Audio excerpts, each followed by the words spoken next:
Hello mga lord, today's video ay andito ako ngayon sa school.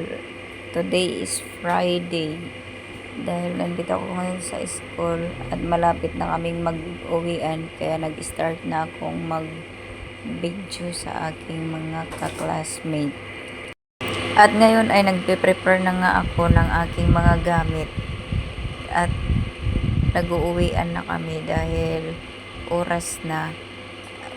Para mabilis akong umuwi sa amin, ayusin ko muna ang aking mga gamit ngayon at videoin ko muna yung aking mga kaklase bago kami umuwi. Shout out pala sa aking Vice President na maganda at sa aking kaklase si Justin. Natatawa ako. At ngayong araw ay marami nga kaming pumasok dahil Friday ngayon, kaya maraming pumapasok at kailangan din namin ngayon dito sa school at kami ay magre-review. Ayan na nga, nakita ko na nga yung mga kaklase ko dahil may oras pa silang magmaritisan dyan. Shout out kay Fresh.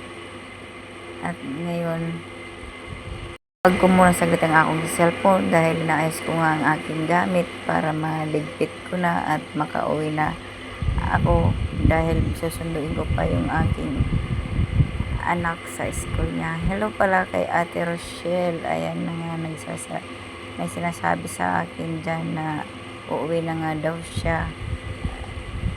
At biglang nangati yung mata ko kaya kinamot ko muna konti.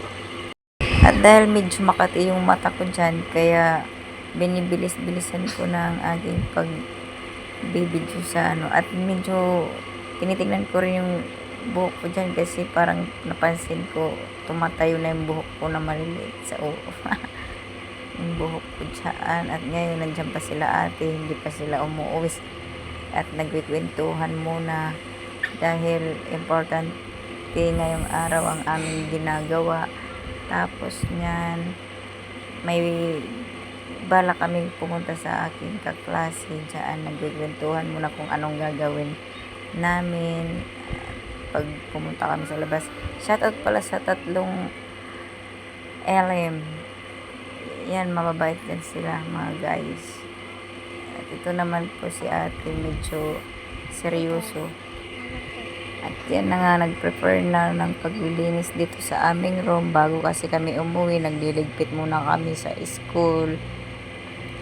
Ayan, naiwan na yung mga mababait sa school. At salamat pala sa panonood sa aking mga video guys. Maraming salamat. Thanks for watching mga lods. Happy Friday all. Thank you.